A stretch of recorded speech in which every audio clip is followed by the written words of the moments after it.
Hey everybody, it's Andrew here at Vespa Portland with another ride video. Today we are on the 43-mile-an-hour Vespa Elettrica. This is an all-electric Vespa, no gas. It's the future. Vespa released a 30-mile-an-hour Elettrica back in 2019-ish, and then about a year later released the 43-mile-an-hour version. A friend of mine down in San Diego, Robot, did a really comprehensive review of the 30-mile-an-hour Elettrica, so I'm not going to reinvent the wheel on that. If you want to see that video, I'll have it linked in the description. So the 43-mile-an-hour Vespa came out a year later, like I said, and you might be wondering what's different. Well, it's simple. This one has yellow trim. This one is capable of a top speed of 43 miles an hour, and this one costs $100 more. And that's it. The frame is the exact same size as the Primavera or Sprint 50 or 150cc gas scooter. So same ergonomics there. If you were blindfolded on this or on one of those, you would have no idea which one you were on. Same screen, same handlebar functions, same battery as the 30-mile-an-hour version, same everything. It's just different trim color, $100 more, higher top speed. So if you've watched our videos in the past, you've definitely seen detailed walkthroughs of the 150 and 50cc size scooters. And I don't really want to repeat every little thing because it's a Vespa frame. It's the same over and over and over again. Down here you have a high beam and low beam switch. Down below that you've got the turn signals. They are not self-canceling. You have to press in to cancel. Below that on the left side you have a horn. And then on the right side you have a kill switch, just like every other Vespa.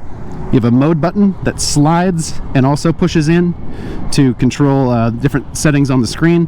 And you have this electric start button on the gas bikes, which is called the map button on the electric. And that, pressing and holding that when the scooter is on, is what gets you this ready light and allows you to drive. Some uses of the electric start button, and the gas ones, you know, once you press it and the engine's running, you're done. But on the electrics, this is how you change between the drive modes, and you have two to choose from. I'm in power mode right now, but there's also eco mode. It simply changes the top speed that you're going to get out of the scooter. The eco mode is of course a little more battery friendly, and the power mode gives you more top speed, uses more battery to do so. I'll switch it now though. So pressing on it once, it flashes, and then if I press and hold on eco, it sets, and when I grab the throttle again, here I am, it's going to cap me out around 27 miles an hour. You can see on the left side right here, there's this meter. That's basically how battery friendly you're being.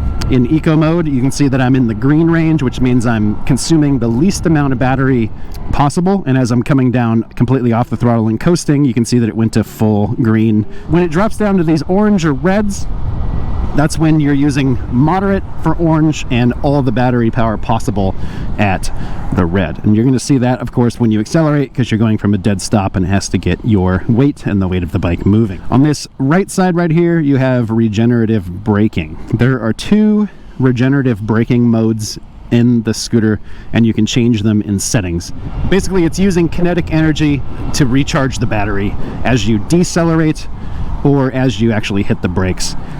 Brake 1 is what I'm in right now, so I kind of come to a nice, easy, smooth stop and coast real easy when I come off of the throttle. If I was on brake 2, it would be very noticeable, much more friction and slowing down much quicker, which of course is going to transfer more energy back into charging up the battery.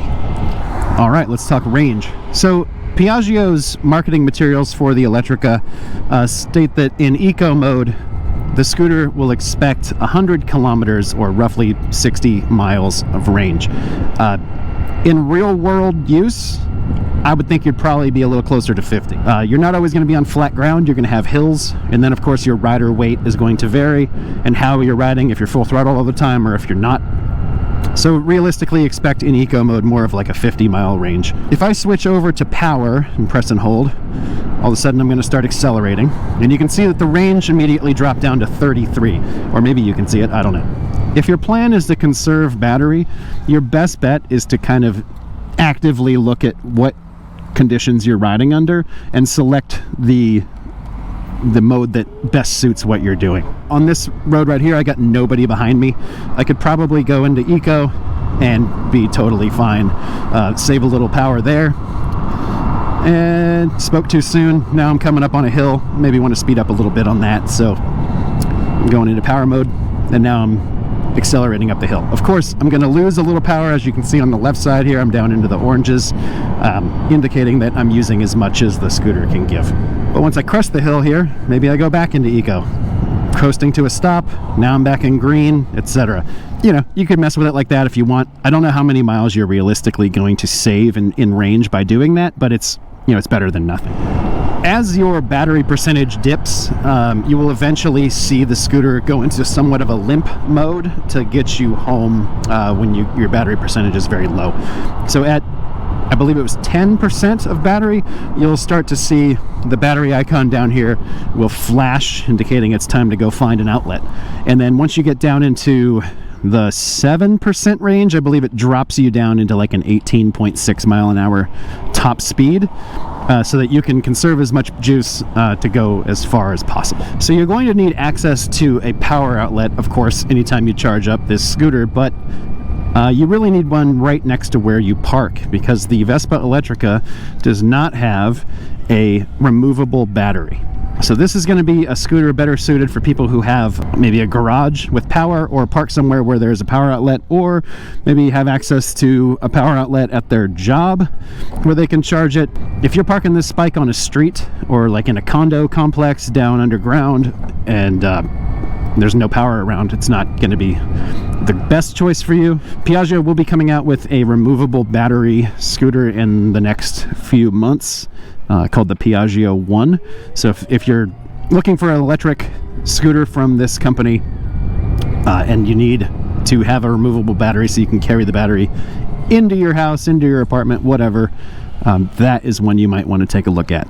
Of course, it's not going to be as, you know, the classic Vespa styling. It's going to be a little more sporty looking, as the Piaggio lineup of scooters, the Liberty, BV350, MP3 500, and the gas versions already are. But, you know, the lifestyle you're living is going to dictate what electric scooter is right for you at this time. I guess you could just buy a house, but easier said than done. All right, let's talk about who this scooter is for. This scooter is ideal if you are living in a city, more of a dense type of city, kind of like where we are here, or a small town where there's not a lot of traffic, there's not a lot of high-speed driving going on. At a top speed of 43 miles an hour, obviously you're a little limited, but that could be the perfect amount in streets like this, like where I'm at right now, Belmont and 34th. This might also be a decent choice of a scooter if you don't live near a Vespa dealer. Electric vehicles have extremely low maintenance. There's firmware updates every now and then to install on this scooter, but beyond that, like, the main thing you're going to need to do every so often is flush the brake fluid, or have a shop do it for you. That's like every 2 years, because the brake fluid attracts water and needs to be flushed, so your brakes continue to work as you expect. But outside of that, like, you're just changing tires for the most part. There's no oil, there's no other fluids really. Pretty simple, low impact bike to own. Other folks this bike might be for are Vespa fans. Maybe you've been waiting on an electric Vespa for a long time, or you're an electric vehicle fan. You have a electric car. One thing I will say, without disparaging any other electric scooter company, is that Vespa has demonstrated longevity. This is the 75th year that Vespa has existed making scooters. They're going to stick around, and battery technology, electric vehicle technology is only going to continue to improve. Having the peace of mind that this vehicle company has existed for 75 years is a nice foundation for knowing that it's going to be around and supported for many years to come. Anytime there's a new technology, you know, you're going to get a flood of startup companies that are trying to make their mark, and the fact is, not all of them are going to make it, or not all of them are going to plan to be around for 70 plus years. You know, a lot of startups just want to get sold, and that's that. There's a lot of electric scooter options coming out. I don't know how many of those you see now will exist in the next 10 to 20 years. Hard to say. There is also the fact that at this point, data is worth a lot of money, and some of these scooter companies are simply using the scooter as a way to collect mobility data that can be sold. There's more money in selling the data than there is in selling electric scooters. I think none of that is a worry in the world of Vespa. Vespa doesn't have any kind of connected app that's tracking what you're doing.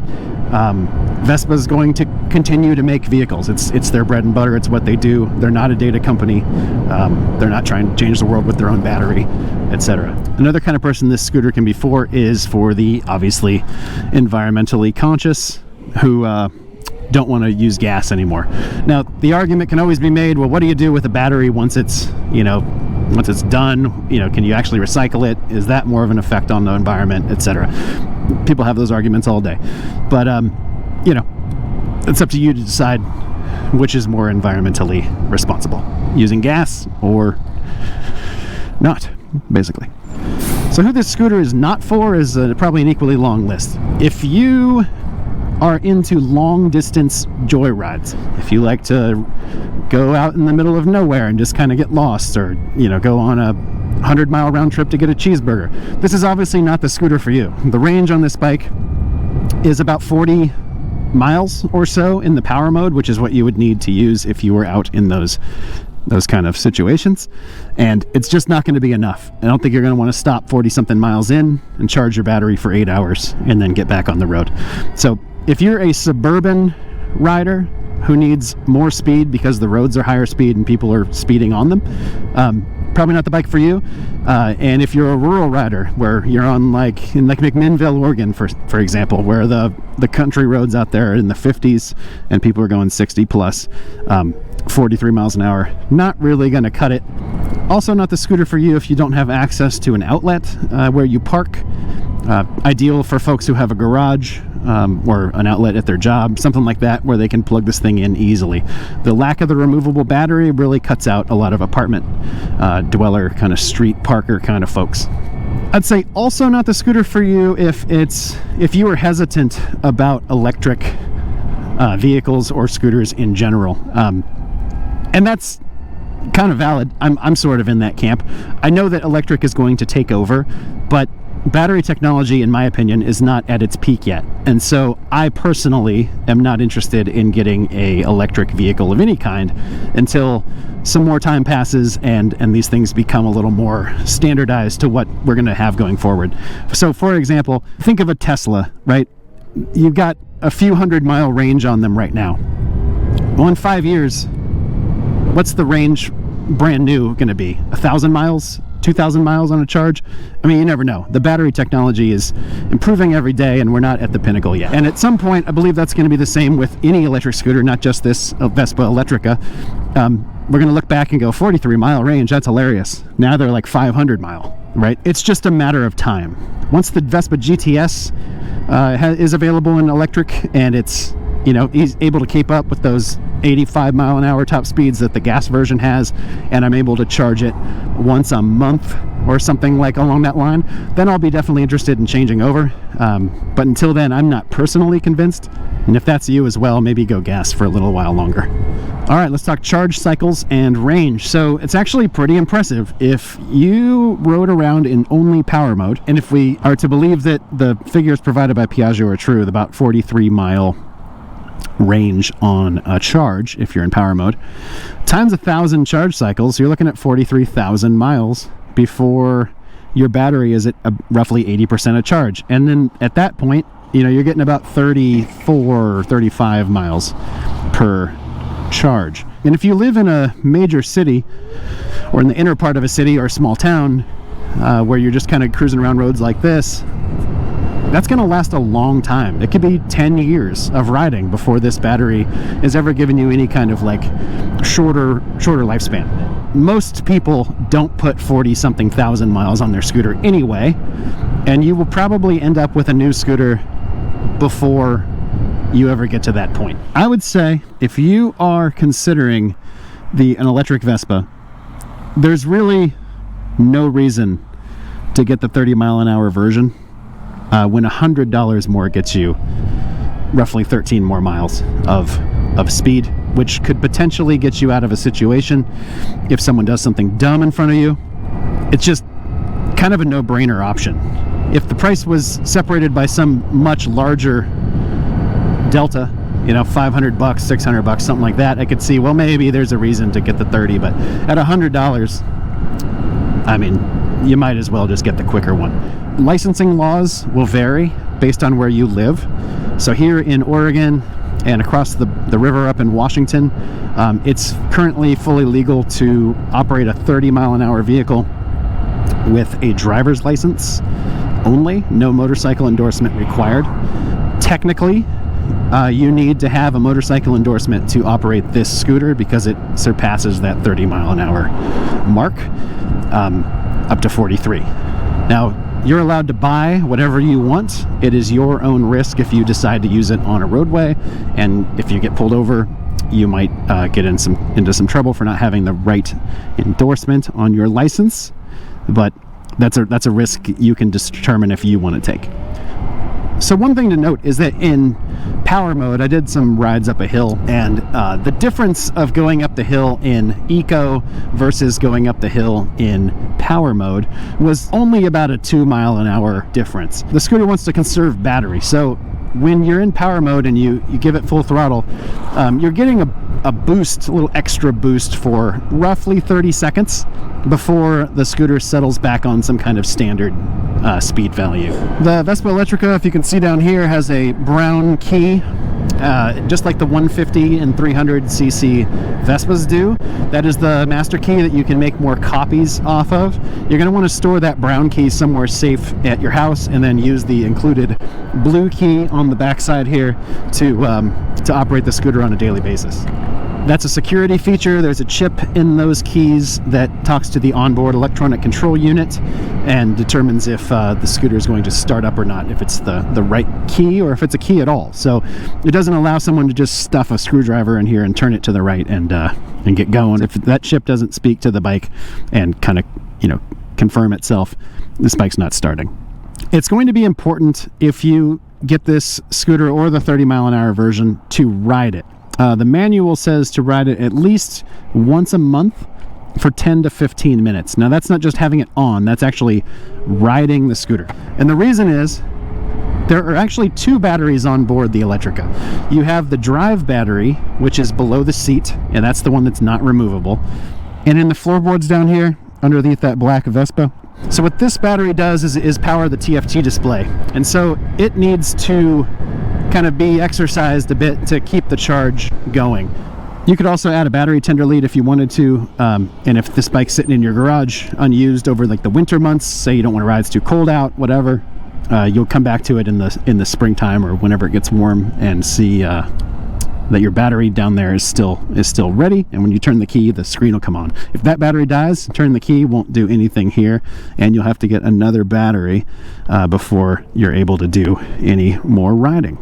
So we're at the doorstep of electric tech.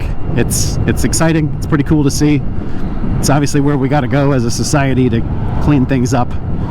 So if you're interested in getting your hands on a Vespa Elettrica, whether the 30-mile-an-hour version or the 43-mile-an-hour version, talk to your local dealer. If that's us, cool. Or talk to your local dealer near you.